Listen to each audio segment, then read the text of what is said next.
Hey, ladies and gentlemen, it's Real 8 on Hot 97. My name is Peter Rosenberg, and I'm very excited. I was trying to remember the other day, the first time I heard about my guest right now, LionBabe. And first of all, welcome. Thank you. Thank you.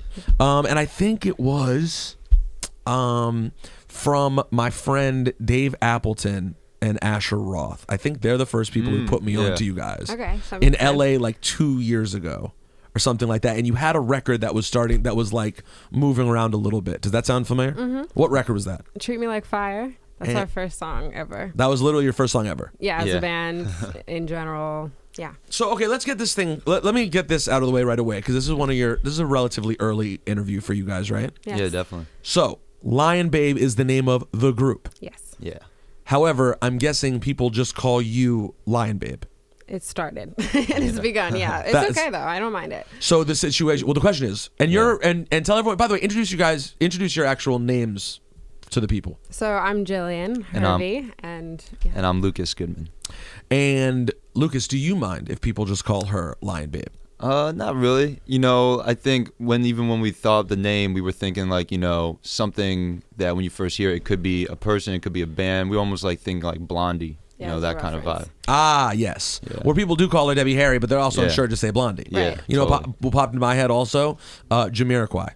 Totally. Yeah. Jamiroquai was the band, but everyone just called him Jamiroquai. Totally. Yeah. I thought that. But I mean, at some point, that means that he's going to turn on you. Lucas is going to turn on you. That's just going to happen. He's going to be getting fed up. I'm guessing the name LionBabe does come from you, though, specifically. Does it come? It's kind of a dual thing. Yeah, I mean, generally, I'm a diehard animal lover, and me too. I love animals. All right, we'll get to that. We'll get to animals. And then also he's a Leo. We kind of wanted this duality thing. I think lion's a very strong symbol of a lot of things, and babe is very vulnerable and kind of just the beginning of things. So it kind of matched and made sense for both of us. So what about the lion's mane of hair that you have? Yeah, so that came kind of after living in Manhattan for a few years. I was totally rocking a different do, and it was just time to go crazy and just be myself. So. And it kind of, I mean, let's be honest, from a branding standpoint, when you walked in, it was sort of like a lioness just walked into the room. Yes, I do like this. You are Vanessa Williams' daughter, right? Yes. But you grew up in New York or LA? In New York. I was born in LA, grew up in Westchester. Did listen to Hot 97 all the time. Damn right you did. On the way to school. Did you live with your mom? Yeah, and my dad, but divorced in the same town. Wait, who's your dad? Ramon Hervey. He's also in the industry, does PR and management. He was her manager and husband. Yes. Until when? Till they got divorced. When is that? Midnight? I was in 3rd grade, so 90 something. Pre-Rick Fox. Yes. So, Rick Fox was your mom's boyfriend. Yeah. They didn't get married, did they? Yeah. Are they married and they now? had a kid. No. They're divorced. Yes. Is your mom single now? No, she's engaged. Oh my! This woman loves marriage. Yeah, she does. Vanessa Williams loves marriage. Yeah, she does. So why New York though? I just assumed you would have been an LA kid based on the trajectory of your mom's career, but she. Well, my mom is actually a New Yorker. She was grown up in Westchester. So when we were born, my dad wanted to keep us in LA, and my mom was like, "No, they're coming to New York." So I went to the same middle school as her and same high school. All that. Stuff. Really? Yeah. And where did you guys meet? We met in school, through a mutual friend, our homie Zach Baker. Mm-hmm. But yeah, we met about 4 years. Oh, no, more than that now. Probably 6 years ago. But then and then reconnect till 3 years after that. But just through friends, in New York, everyone kind of one person. And where you grew up in New York as well? Yeah. Whereabouts? East Village. Boom. This is you guys are a very New York group. Uh-huh. Yeah. I'm very excited about this. Ooh. How old are you guys? I'm 25. 26. Do you know that Ebro refers to his baby as LionBabe? Yeah, I we heard that. that. I love it. Yeah, Ebro's baby is LionBabe because he hasn't wanted to give out his child's government name, understandably. Right. So LionBabe was the name that he went with. So I don't want anyone to be confused and think that the group I'm talking to is Ebro's 4-month-old child. I know, that'd be weird. That'd be super duper weird. So let's talk a little bit musically about what you guys are like. You don't necessarily get a gauge from Jump High. Mm-hmm. It's just an awesome song. I can't necessarily put you guys in a certain place for what you are musically. So what's the elevator pitch on LionBabe? How do you guys describe what your sound is? We're definitely eclectic and we love all sorts of music. Hip hop is definitely a big influence for us, just sonically and just, we love listening to it. But, you know, it's kind of the tough question. We'd never want to answer, like, what box do we go in? But, you know, we do feel we do new soul music because more than anything, from a sonic standpoint, it definitely pulls in. But just, like, really our main goal, I think, with anything is just that when you hear the song, you have, like, an emotional response, you know, and you just feel it, like, really hear, like, soul music. And, but yeah, I guess we're you're kind of in a good mix of everything. It's a good time though to be someone who's not in a box, like just soulish, dope music. Yeah. It's kind of a good moment for that. Yeah. I mean, you are wearing a Misfit shirt. So. Yeah, well, you know, grew up on all the good stuff. So, do you guys have a deal yet? Yes. Yeah. Where are you signed? We're with Outsiders, which is actually in the UK. Because when we first put out Treat Me Like Fire, it was just kind of like London responded, they were into it, and we were like, oh, let's get serious and do this. So, and then now we're also with Interscope in the US. So you guys are this is about to be a thing. Yeah, we're gonna take over the world. Totally. This is serious.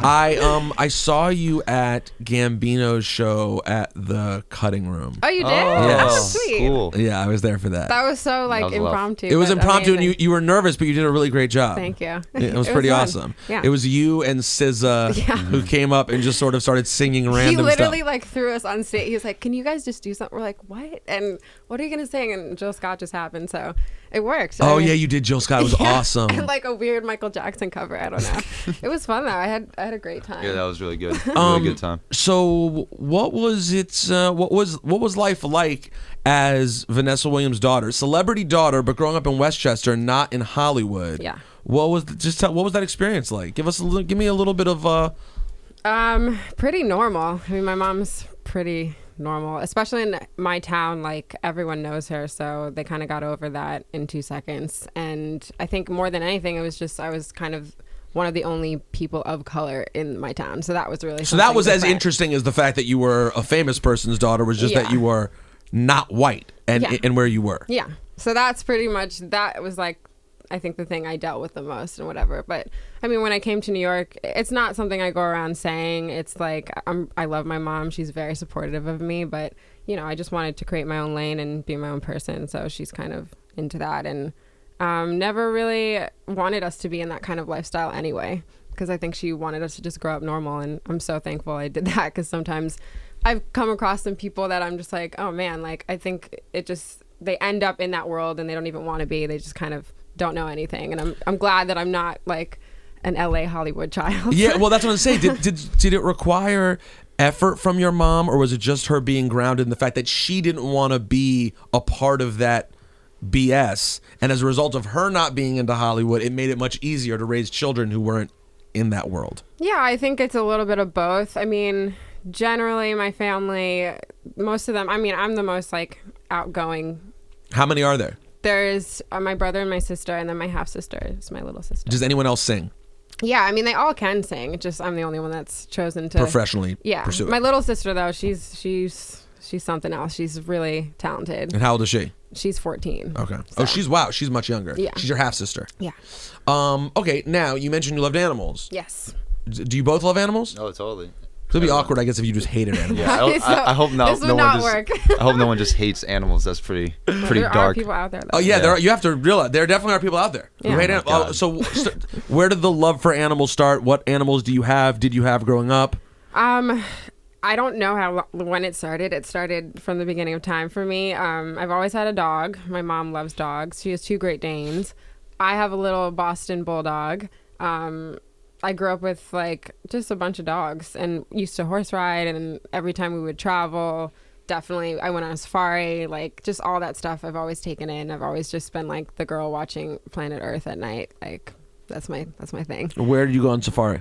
I went to Kruger in South Africa for like 2 weeks, and that was unreal. It was the most amazing thing I've ever done. Yeah, I went on safari last year, not in Kruger, somewhere else, but in South Africa. Yeah. But it was, I mean, it's bonkers. It's amazing. Like everyone has to go. I know it's hard, but it's expensive and it's far away and it's all. But it's worth it. I know, it's absolutely crazy. What about you? Did you just grow up with dogs? Yeah. I mean, we had a dog like when I was probably like 13, but.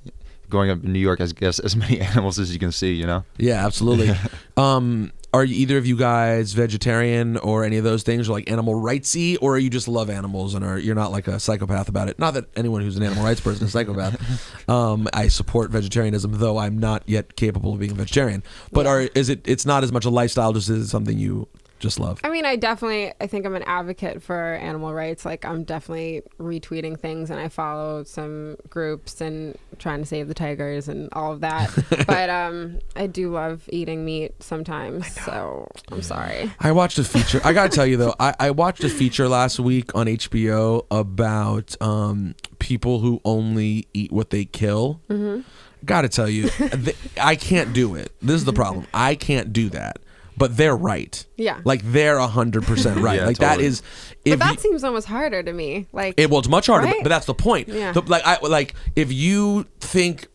For example, if you watch videos of how they kill the animals that we eat, you'd probably say, oh my God, that should never happen. Right. But then we all turn around and eat it, so we basically just make it happen. Right. Whereas these people are like, no, I'm going to go out and find healthy animals living a normal life and kill them where they're not expecting it. They're not like being raised for it. It's not like a slaughter. It's like, I mean, because there's something, I don't know what to do. I mean, unfortunately, because it's becoming a bigger issue, there are more and more companies that if you look, you can find cruelty-free food. Right. Yeah.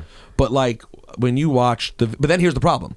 The same video, they show the videos of what they do to animals when they raise them to kill them. It's awful. Yeah. But then they showed a video of the dude who's like one of the main dudes in this movement. He's hunting pigs. And he shoots this wild pig, and he goes up to it and instantly guts the whole thing. Oh my God. It is so bad to watch, even though I support that much more than I support the other. Yeah. I'm like, I just can't. I'm not a gun person. I'm not killing animals thing. It's hardcore. Yeah, it's just not for me. Sorry guys, I just wanted to go down that path. Your name's LionBabe. I feel like we should discuss animal rights. Is there an album plan? What's going on over the next few months with LionBabe? Well, I'm really excited. Our EP drops December 15th. Okay. So that's kind of like introduction into us. A lot of the songs we've had from the beginning, including Jump High. And the album's very close. Like, we were just listening to it yesterday, kind of just piecing it together. It's kind of like 80%, and we're aiming for the summer. Yeah, so definitely. New shows, like, we're just trying to get in the groove of things. We've been in hiding, I guess some people said, but now we're just ready to kind of just share and release and roll out and do it. Yeah, definitely. Is there anyone else you plan on collaborating with, or that you guys like kind of associate with that, you know, like you put through you and Gambino did a record together. Obviously, you know him. I saw him at that show. Is there anyone else that we could expect to probably see you guys collaborate with? Well, the cool thing about the album is there's a lot of collaboration. Like 50%, I would say, is with other producers, which has been really great. We did a track with Pharrell, which is going to be on the album. That's pretty good. Yeah. It's all right. He's good. I mean, if that's your thing. Yeah, you know. Right. If you're into great producers who sell tons of records, sure. Right. That's pretty amazing. What was that experience like? Oh, man. It was crazy. Unreal. It was just, for both of us, it was like a mentor, and we were talking about music, just growing up in like the early 2000s, like NERD was everything. And it's just amazing to be meeting someone like that who supports you from the beginning. It was like our second writing session with anyone, and we were just so like. Was it in Miami? Yeah. And so you went down there, and is that his studio? No, is that the Satai? I don't know. Some hotel studio. But super nice. It was amazing to wake up, go in the water, and then write with Pharrell. I was like, is this what life is this? It was amazing. And how many songs did you only do one, or did you guys do more and pick one? We started with 2. Yeah, started with 2, but there was like a main one we were all really feeling. Yeah, but I mean, we started with from scratch, which was also awesome. Yeah. We at that point, I didn't personally know like how things work, and I know with a lot of producers, they play you beats and you pick one and you just start from there. But he totally just came in and was like vibing, and then made something and left us alone, and then came back and was just super like supportive. And I don't know, I'm really excited about the song. That's pretty sweet. Anyone else notable that we would know of? Jeff Basker, Andrew Wyatt. Let's see who else. We did a song with Dave Sitek. Yeah. TV on the radio. Do you guys like? Yeah, from TV on the radio. Do you like how the first 2 people you mentioned, I just sat there. You were like, if you know, and then I just sat there silently staring at you. So who are those people? Jeff Basker. He did a bunch of stuff with Kanye and Fun. He's like, amazing. Also producer, awesome dude. Yeah. Andrew Wyatt from Mike Snow. The best thing I think about all this is not only do we like work with these people like someone like Pharrell who. We grew up on his music, so he's so influential to us, and all these other guys. But you meet them, and they become your friends, mentors, and they're just really cool, and everyone just wants to make something dope. How is the dynamic between you two? You guys have been in a group together for how long now? I guess 2 years coming up. Yeah. And you were friends before that? Yes. So are you at the point of comfort now where you guys can like get into fights comfortably and come, you know what I'm saying, go back and forth weaving between that, or do you not really fight? Like where would you, because you've already spent a lot of time together, right? But it's only gonna get right. If this goes well, right. It's only going to be more and more and more, yeah. And your lives are only more and more dependent on each other. Exactly. Like you're sharing this. I mean, I've had this before. Like you have this relationship with a show, with a form of entertainment. So where are you guys at with your relationship?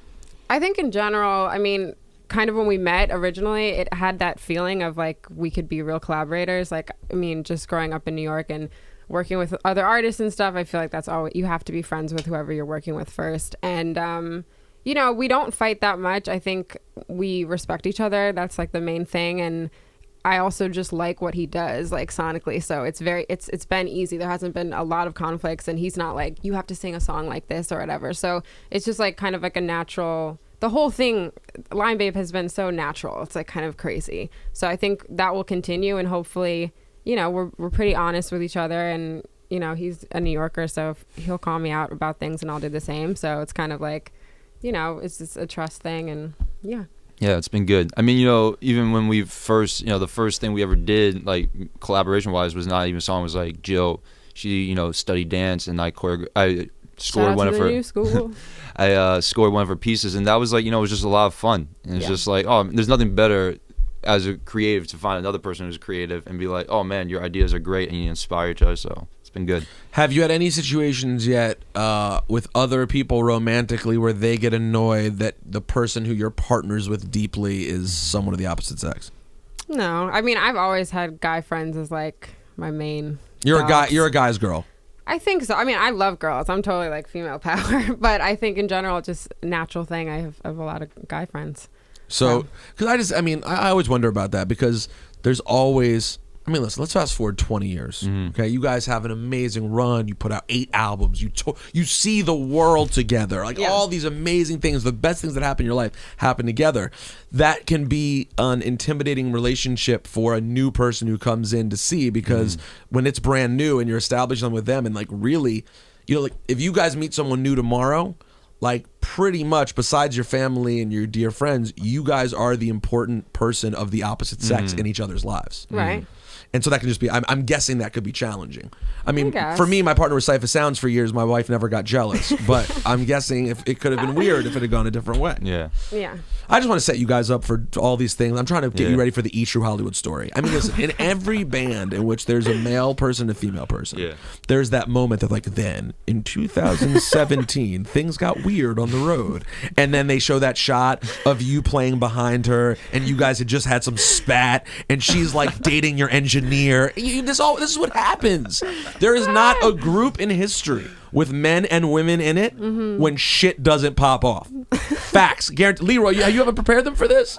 This is going to happen. You guys, I don't know if you guys have ever romantically been involved. Have you? No. Never. Okay, it's gonna happen. So just get that. It's gonna happen at some point. He's attractive though. Exactly. You guys are both attractive people. So one night you're not gonna expect it's gonna happen, and it's gonna be fine. You're like, we're friends. Who cares? We're on the road together. It's sort of like being in a desert. It's like you're the last person on earth. So it might happen, but then other people come around. It's gonna be awesome. Like I can't wait for the movie about LionBabe. Oh my god. I'm already 30 years ahead. How psyched is your mom about the whole situation? She's super psyched. I mean, I think when we first started, she had no idea what I was doing, because I was a dancer. I was like in a dance company, kind of broke my wrist, and that's kind of how we got a little bit more focused, because at this time. And I didn't send her anything. And when the song came out, I sent it to her, and she was like, oh, this is cool. And sent it to, probably was just telling all of her friends and not telling me directly. But she's super proud. She's very happy. Did you ever consider doing like a more hardcore cover of Save the Best for Last? Oh my god! I really think that could take you to an interesting stratosphere. No. What random 90s R&B stars did you know because of your mom? Oh my god! Did you know Brian McKnight growing up? I think I must have met him in passing. I knew Luther Vandross because she went on tour with him, which was kind of amazing. That's pretty amazing. Right. It's like at the time you don't realize who you're meeting, and then you think back, you're like, I was like literally like hanging out with Luther. Just what was I talking about? And who else? I don't know. I mean, that's the thing. I literally was pretty much in Westchester all the time. So if she was on tour or something, I would meet people here and then. But What about the mid '90s Los Angeles Lakers? oh yeah, I know. I know those guys. I'm about to say you have to know. Have you met Kurt Rambis before? No, Come on. I mean, what's haven't. going on with you? Magic though. I did meet Magic in an 100%. elevator. Brian once. Shaw. Yes. I mean, of course. I mean, Brian Shaw and Rick Fox were like two peas in a pod. Yeah. Both Boston Celtics and then both LA Lakers. True. I'm really disappointed that you don't have a better relationship with Brian McKnight. I really, for some reason, I just anticipated that was going to be a good relationship. I mean, Do you ever meet Michael? No, I never did. What about Janet? I went to Velvet Rope, which kind of like set me straight for the rest of my life. I was like, well, I must have been thinking about her because that was like an amazing show. By the way, I just want to say, if someone asked you, did you ever meet Janet Jackson, and you say, I went to Velvet Rope, that's not even a reasonable answer. I went to Velvet Rope also. Well, that's how I feel. I was like, I did meet her. I know. Velvet Rope was an underrated album. It was so good. Oh, that album's so good. I mean, to me, that was sort of the end of like the run of like the best part of her career. But Janet was... Janet will always be legendary in my eyes. I love her. But that album, the Janet album, was sick. Yeah. that was And great. then Velvet Rope, just production rise, is just friggin' crazy. I went to that tour by myself. How do you feel about that? Who'd you go with? I think my mom and my sister. You didn't go by yourself? No. No, it was way better. Trust me. I didn't want anyone with me. I wanted to sit there by myself as a 19-year-old. Let me tell you, as like a 20-year-old white guy by myself, just sitting at a Janet Jackson concert at the Verizon Center in DC. Guys, I'm really excited. dope. I'm excited about your music. I'm excited that you have something different, but also something sort of palatable that like for example, I didn't know when I got Jump High that it's a record that I could play in mix show and it would feel like it goes. Right. Because when I heard your first record and saw you sing, I was like, oh, this could go many ways. And I'm sure it does go many ways. It does. But it's cool that you also have some songs like just like an NERD, like Right. that you can play. Like Totally. they would have songs that were total rock radio Yeah. where you would go and then they'd have like She Wants to Move remix and it's like, Right. well, I can play that anytime. Right. So I'm very excited about LionBabe. Two good New Yorkers. They love animals, but not enough to not eat them. And they don't know Brian McKnight. But we're very excited for you. Thank you for coming by. Thank you so Thank much. you. It's You know what it honor. is. And where can they find you? If people want to find your music right now. LionBabe.com, SoundCloud, Facebook, at iTunes. Twitter. Our Twitter is at LionBabe, Instagram at LionBabe. We're everywhere. So just search for LionBabe and they'll find you'll your music, find- SoundCloud, all Google, that. you know, Google Sphere. never fails. Thank you guys. Thank you. The throwback Thanks. is next. I'm going to start off with Save the Best for Last.